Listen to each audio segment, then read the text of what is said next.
you want to learn how to create a poll like this in Microsoft Teams, then keep on watching. Hello, my name is Tony and this is my channel Ready Steady Excel. If you want to learn how to master these applications here, then by clicking subscribe and hitting the bell will put you on the right track. In today's video, I'm going to show you how you can create a quick poll in Microsoft Teams in one of the channels. The same steps apply if you want to create a poll in a chat.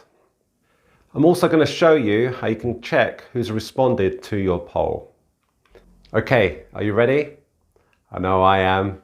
Then let's go. To get started, I first select the conversation where I want to add the poll to. So in this example, I've got a channel called poll under my team. I then click more options and I want to select forms. If forms is not on this screen here, then you can simply search for it. But because I've used it recently, it's sitting there at the top for me. And if I'm going to use this on a regular basis, then I just simply right click and then select pin. And this will just pin it here at the bottom. And that icon will now be available on all my channels and chat messages. So to start my poll, I click here. Then on this screen here, I just simply type in my question. And what's helpful, Microsoft makes a suggestion of possible answers to this question. So I can either click on these or I can free text type it into these areas here. So this is the answer I want, yes, no, and I'm going to add a third option and I'm going to type in undecided. Now if I want the users to be able to select more than one answer, then I would click this switch here.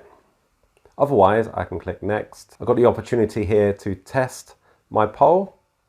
I also have the option here to edit as well. But I'm happy with this, so I'm going to click send. So it pops the poll into the channel, into the conversation feed, and I'm going to select my answer, click submit, and you can see that the results update in real time. So if you want to check who has completed the poll, you simply go to Internet Explorer, you go to forms, and it will log you straight in. And then from here, you can see the poll that you created. So if I click on there, it will take me into the poll. And because I've created this poll within Microsoft Teams, I can't make any edits here.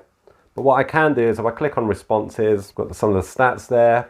And if I click on view results, I will be able to see who completed this poll. If I go back, you also have options to open the results into Excel. And if I click more options, you've got other options there as well, like deleting all responses. If you wanted to start again, you can print a summary. To learn more about Microsoft Teams and forms, then watch these videos here.